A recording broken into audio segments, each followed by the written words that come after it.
Эзний хайр инрэл дуустдаггүй. Өршөөлт нь төгсгөлгүй. Өглөө бүр энэ нь цааш. Таны итгэлт байдал юутай аваагаавэ. Хермоны шүүдэр өглөөний хөтөлбөр эхэлж байна.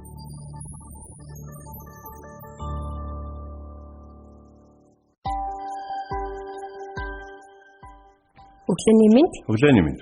Итгэл радиогийн эфирээс Хермоны шүүдэр өглөөний хөтөлбөр инхөө эхэлж байна. Эфирт пастор Сайна болон хөтлөгч Бэлгэнээр ажиллаж байна. Сонсогчдаа сайхан амарсан уу? Нарлаг сайхан өглөө бас альчлан ирж шүү дээ. Намрын нэгэн сайхан өдөр. Өнөөдөр өдөртөө 17 хэмээн дулаан өдөр болно гэсэн. Гэхдээ яг одоо гадаа бол 6 хэмээн дулаантай байна гэж мэдээ цаг агарын мэдээ тэгж зааж байна. За тэгээд өнөөдөр бид нар бол хамтдаа бол үргэлжлүүлэн Бурхныг таньж мэдэх тухай ярина. За тэгээд Бурхныг таньж мэдхийн тулд бид нар бас амьдралынхаа яг ямар үедээр ямар үйлрэлээр явж байгаагаа бас ойлгож мэдэх нь Бурхантай харилцаанд маш их чухал байдаг. Бид нар одоо гэдгийг өөрсдийнхөө намрын үедээр явж ээж тэ хаврын үед байгаа хүмүүс татаархаад тэдний одоо тэ авж байгаа ивэл өрөөлүүдийг өөр дээрээ заавал байлгахад өөрсдөө зуны үед явж ээж тэ өвлийн үед явж байгаа хүмүүсийг тэ тэднэрт хавар ирнэ 100 ирнэ гэдгийг мартаад өөрөө дандаа 100 амьдрах юм шиг бардам зан гаргаад одоо үйл тосломж хэрэгтэй хүмүүстэй хуваацахгүй байх юм. Бидний нэг ийм зүйлүүдийг энэ аюу их бод хэрэгтэй юм шиг байна. Би одоо ингээд одоо бол ер нь гоё шар навчтай модоор гоё зураг авуулахад бидэрт хэдхэн хоног үлдсэн байгаа шүү. Зөвхөн сайхан ашиглаарай. Тэгэлгүй яхаа түрүүн тэгээд пастрик улиралтай зүйлүүдэд итгэлийг харьцуулаад хийсэн чинь нэрэл бид нөгөө нэг өөрийнхөө итгэлийг өөр бусадтай нөгөө харьцуулаад энэ хүн ингэж яхад би ингэж юм да гэдэг байдлаар хандах гэдэг битгий тэгэрэй.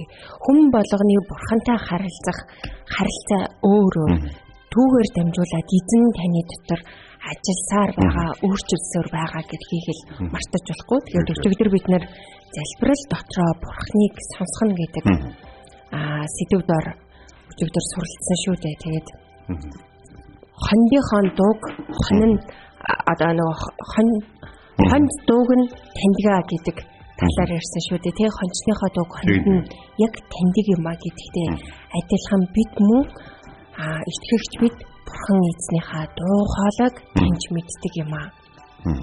Гол нь ариун сүнсний ярьж байгааг гол нь яг дотроо мэдэх хэрэгтэй те. Түүнийг ярахад түүний дуу хоолойг бид нэр таних болно. Тэгээд ариун сүнс зүрхэнд хүрч Бурханы хүслийн дагуу таныг одоо гуйлгахаар дууддаг юм шүү гэдэг талаар өчигдөр бид нэр ярилцсан. Тэгээд Бурхан залбирлаар дамжуулан ярьдаг талаар өнгөрсөн л оногдсон юм бид нэр суралцж ийсэн. Тэгээд залбирал бол харилцаа юм шүү. Залбирал гэдэг харилцаа болохоос биш шашны ямар нэгэн зан үйл бол биш юм шүү. Тэгээд өнөөдөр бид нэр залбирал бол харилцаа гэдэг тал дээр илүү суралцах болно. Тэгээд хамтдаа энэ цагт эзний өмнө хамтдаа ирж түүнд алдар магтаалыг өргөн эхлүүлцгээе. Зүр сэтгэлээ үгийн цагт бэлтцгээе. Эзний өмнө ирцгээе. Амен.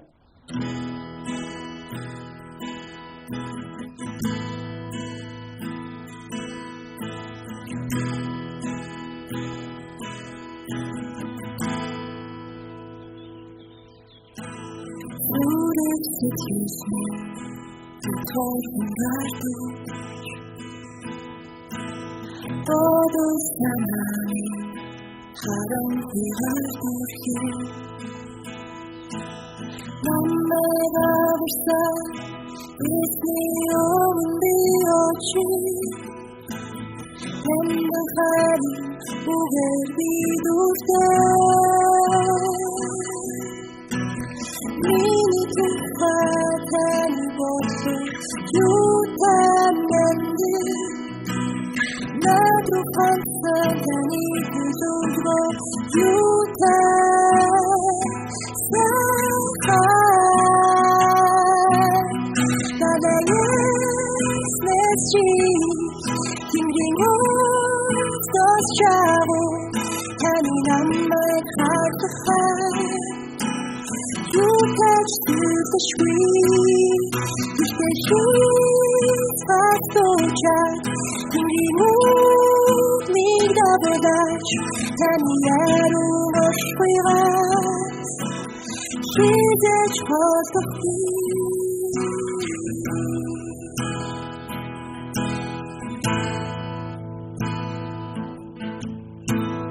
노래 스치겠어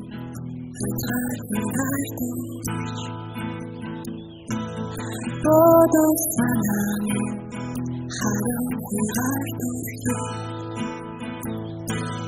Namega varsa izliyorum bir ocean Benden fari uge bidute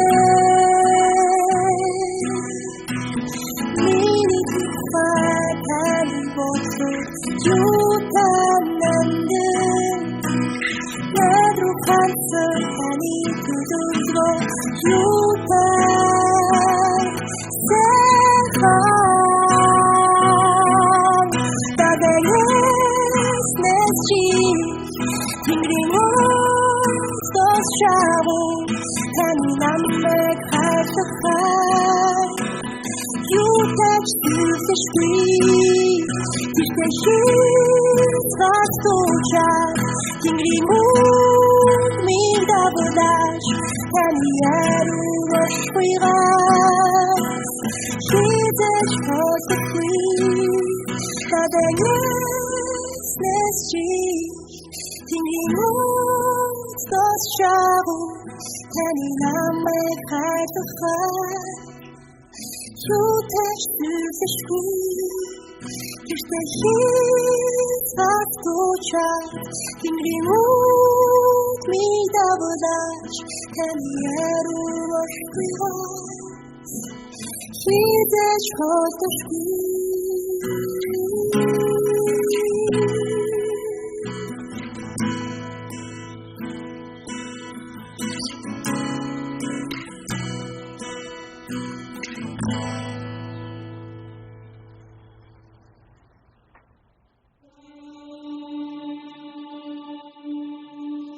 Өглөө бүр хайр инэрлээ надад сонсгооч танд л би итгэдэг үлээ. Явах замыг минь надад зааж өгөөч. Танд л би сэтгэлээ өргөн байна. Дуулал 143-ийн 8.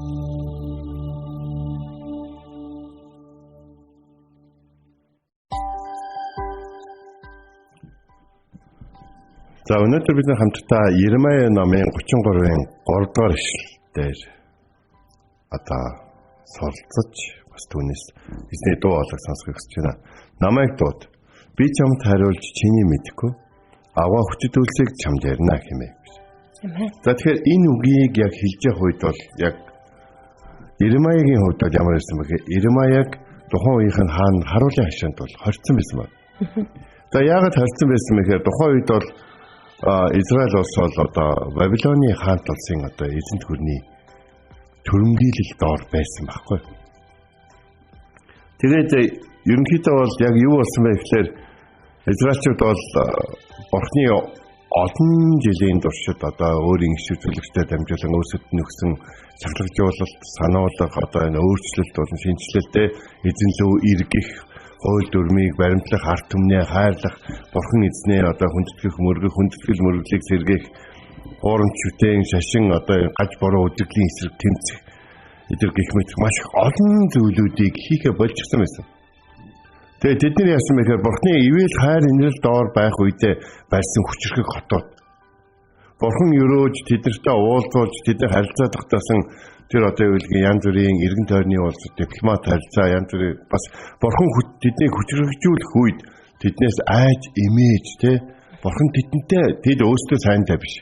Бурхан тэдэнтэй хамт байгаа учраас тэднээс имэж тэднийг дагсан эргэн тойрны жижиг улсууд тэд нэр яг л бурхантай уйшгээл бүх зүйлийг одоо өөрсдөө хэмжээ гэж үзсэн.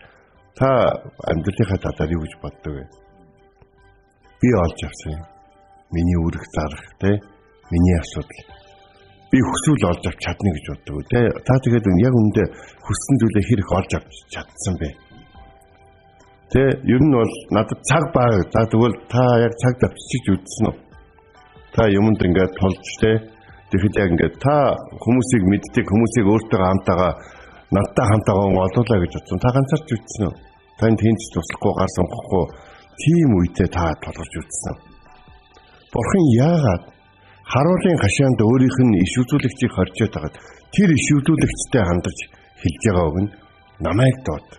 Би чамд хариулж чиний мэдгүй байгаа зүйлсийг би чамд ярина гэж хэлсэн. Иремаяг Бурханаас залбирч өгөөч гэж хүмүүс бол мэдээж бол хүссэн зав.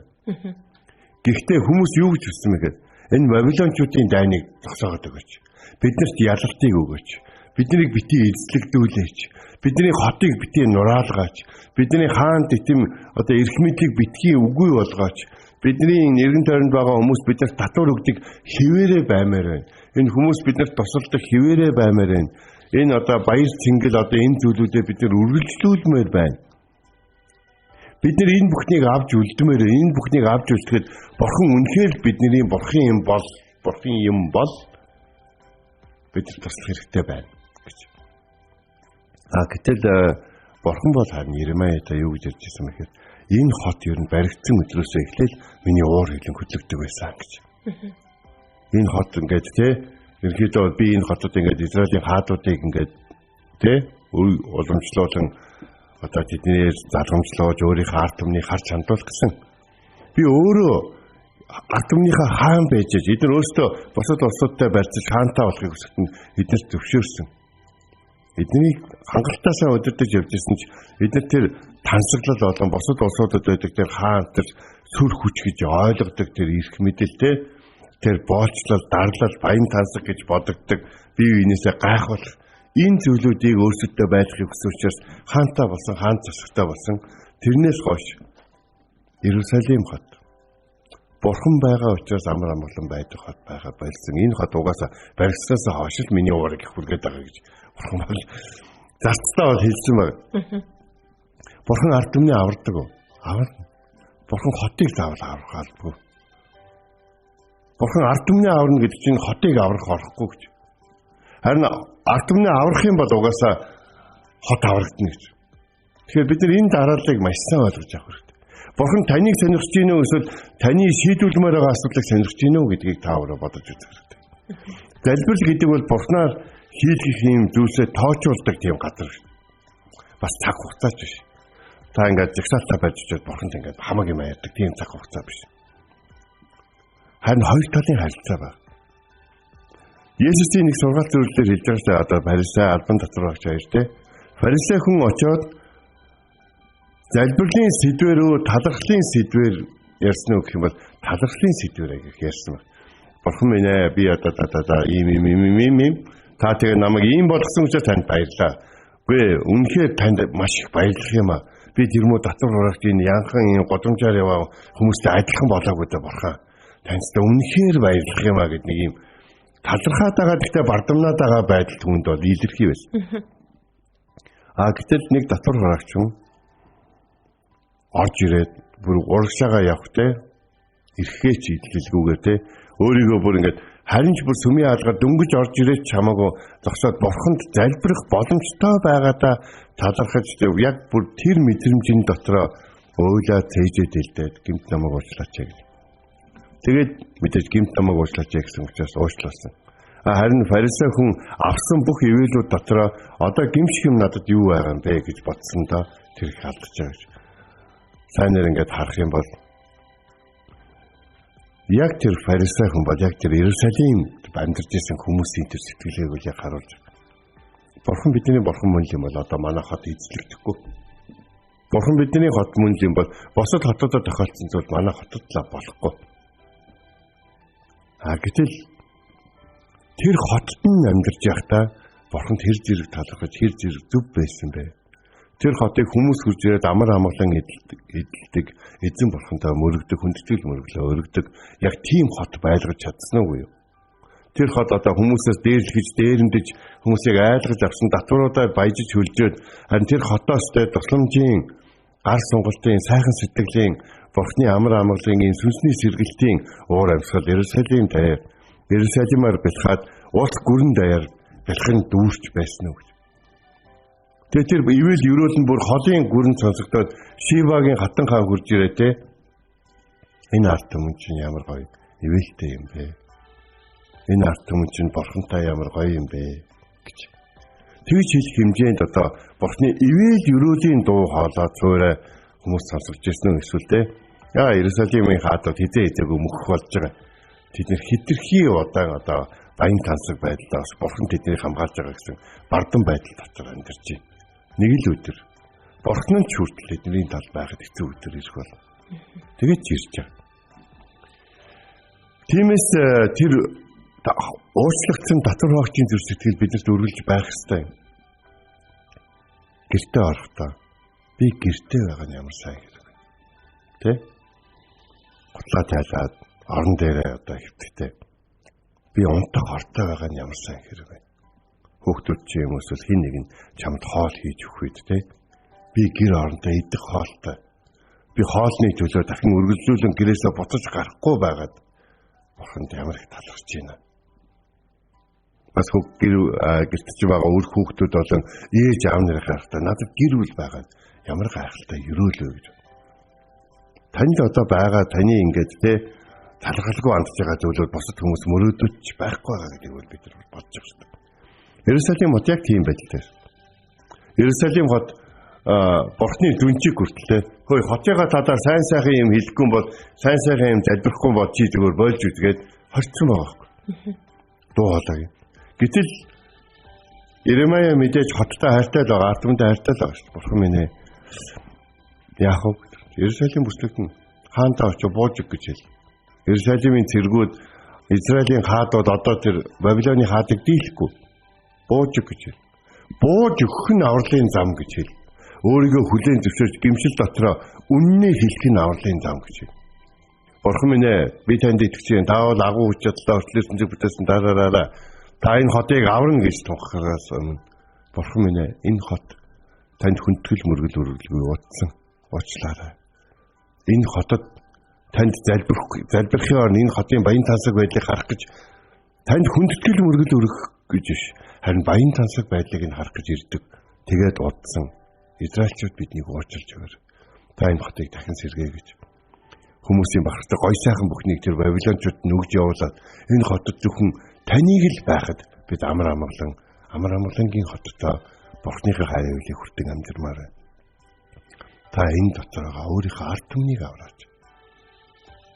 Ингэж залбирсан бол Израилийн ард түмэн амьд үлдэж аяах тэр Бабилоны хаадууд авах гэж ирсэн зүйлүүд аваад буцах байсан. Яагаад Бабилоны цэргүүд ирсэн гэж бодож байна? Хизекийн хаан анх Бабилоны элч ирэх үед нь хотоороо дагуулж яваад ингээд бүр гайд хийгээл те. Энд манайх юм 300 ийм алтан бамбай байдгийн Соломон хаан хийсэн те. Энэ ийм байдгийн Иерусалимийн энэ сүмийн энэ хар манай сүмийн зэрэгтнүүдийн хувцсыг цээжин дээр байгаа энэ 12 шигтгэх хар. Тэгээд ингээд гайхуулаад ингээд байсан. Тэрийг нь жинхэнэ үнцнийг нь ярихгүй нэг ийм үнэт зүйлсүүд гэж бодогддог ийм эд баялаг их ярьсан учраас хүчрэгжин одоо дэлхийн давталд гарч иж байгаа Бабилоны хаадууд түүнийг өөрийн болгохыг хүсэлгүй яах юм. Гэтэ тэр бүхний ард байгаа бурхнаа Хизекия эхлээд ярих хэрэгтэй байхгүй. Тийм учраас түүнийг энэ одоо бурхантай өөрийг нь хүндлэхэд цаад болж байгаа зүйлийг хүний амьдралаас зайлуулдаг нь ойлгомжтой. Тиймээс хэлж байна. Намайг дууд би чамд харуулж чиний мэдгүй агуу зүйлсийг чамд ярина гэж. Чи намайг дуудахтаа хүн болгоны л мэддэг зүйлүүдийг надтай ярилцах юм. Чи намайг дууд би чамд хариулж чиний мэдгүй чиний амьдралд чи миний хийж өгөх гээд байгаа чиний ойлгохгүй байгаа зүйлийг би чамд мэдүүлмээр байна гэж. За ингэж мэдээж Иремая бурхны ийм гайхалтай үгүүдийг аваад ард түмэндээ хаандаа хэлсэн бодвч тэд сонсохгүй байсараа сүүлдээ бүр зүгээр нэг хорж ирснөө болоод бүр Иремаяг худагт шийдсэн гэж боддоо. Та үннийг дамжуулах тусмаа, та үннээр амьдрах тусмаа таны амьдрал бусад хүмүүсийн амьдрал дэвшлээ таны амьдрал бүр унаад байгаа юм шиг байх боловч хэрвээ та бурхантай харилцах харилцаа болон та залбирлын амьдрал бас залбирал дотор бурхантай үнэн байж чадах юм бол бурхан минь ээ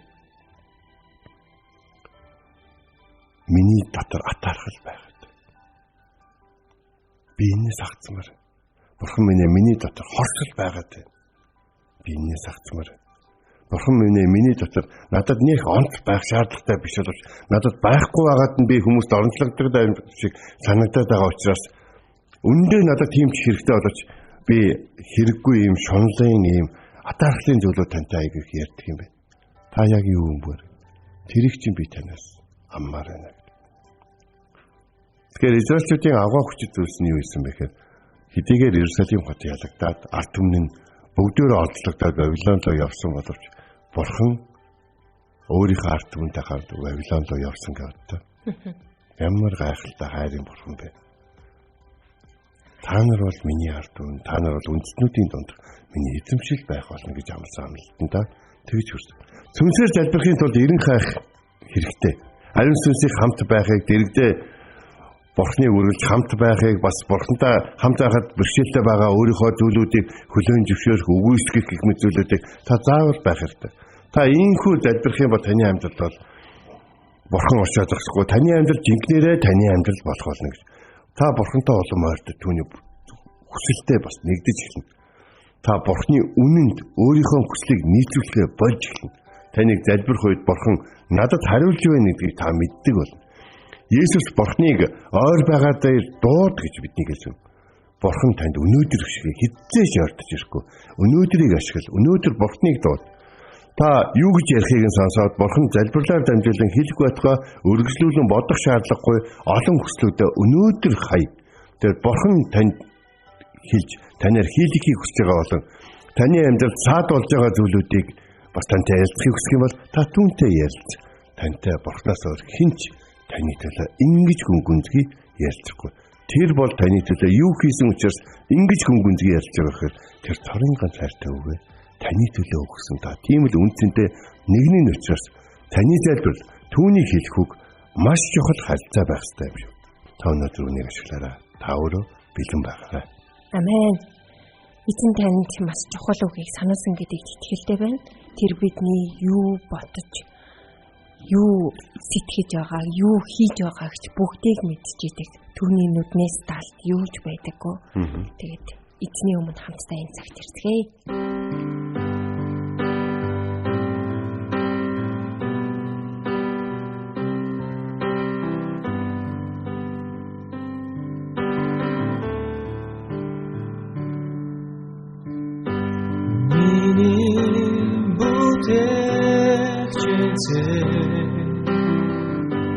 Зүрхэд вэн оштоо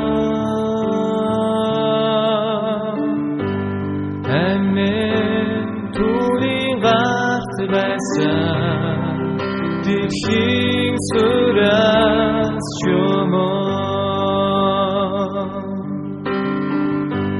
Миний бүтээгч Зүрхэд вэн оштоо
харж тэр дуудахад минь сонстоо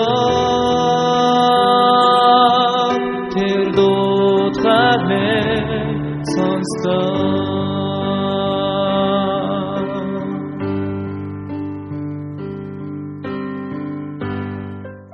Намайг дууд би чамд хариулж чиний мэдхгүй агуу хүчит зүйлийг би чамд ярина хэмэв.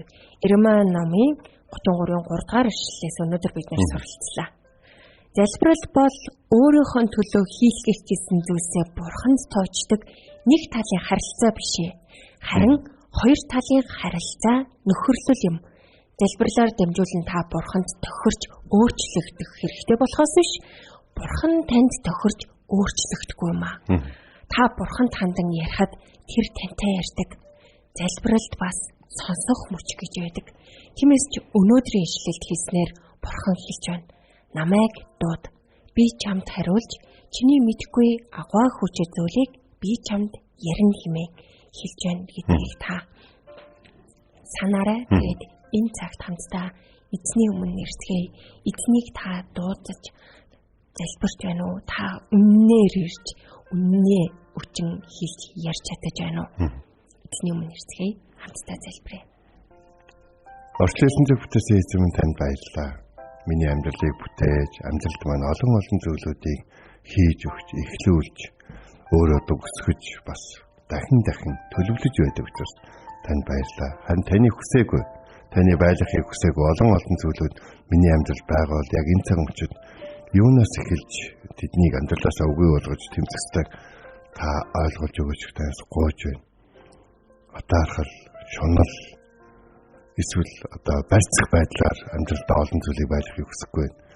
Таны надтай хамтаага таны манай гэр бүлийг ивэхэд өрөөхөд саад болж байгаа бүхий л зүйлсүүдээс хагацхад та тусалж өгөөч гэж асууж байна. Энэ цаг мөчид өнөөдөр эзэн таны залбирanгуйж таныг дуудаж байна. Та надад хариулж миний мэдхгүй миний амьдралд байх ёстой олон зүйлүүдийг надад харуулж өгөөч. Миний амьдрал нь өөрийнхөө одоо өчүүхэн чадсан зүйлээр бардах биш. Харин танд ашиглагдсан гайхамшигт гэрчлэлээр дүүрэн байхыг хүсэж байна. Танд Есүс Христийн нэрээр залбирах болж өгсөн агуу нэгүсэлтийн талархан таны хайртай хүүгийн нэрээр залбирэн гуйж байна. Амен. Энд бас манай нэг сонсогч маань ингэсэн байна. Амен. Өнөөдрийн номлолоос залбирахтаа сүнсээр ер нь байх хэрэгтэй. Ариун сүнсээр чин үннээрээ эзнийг ирэлхийлж эзний хүслийн дагуу дараахнаар залбирах хэрэгтэй гэдгийг ойлгон ухаарч авлаа. Бурханаас сонсдог байхад минь та туслаарай гэж залбирч байна. Иесусийн нэрээр амен хэмээн хуваалцсан байна. Тэгэхээр эзэн таны амьдралд ажилласаар байгаа шүү. Тантай ярьсаар байгаа шүү. Амен. Эзнийг сонсдог байгаарай. Энд хүрээд хермоны шүдэр өглөөний хөтөлбөр маань өндөрлөж байна. Бидэнтэй хамтайсан сонсогч танд баярлалаа. Маргааш эргээд энэ цагтаа уулзцгаая. Эзэн таныг харж хандах болтугай.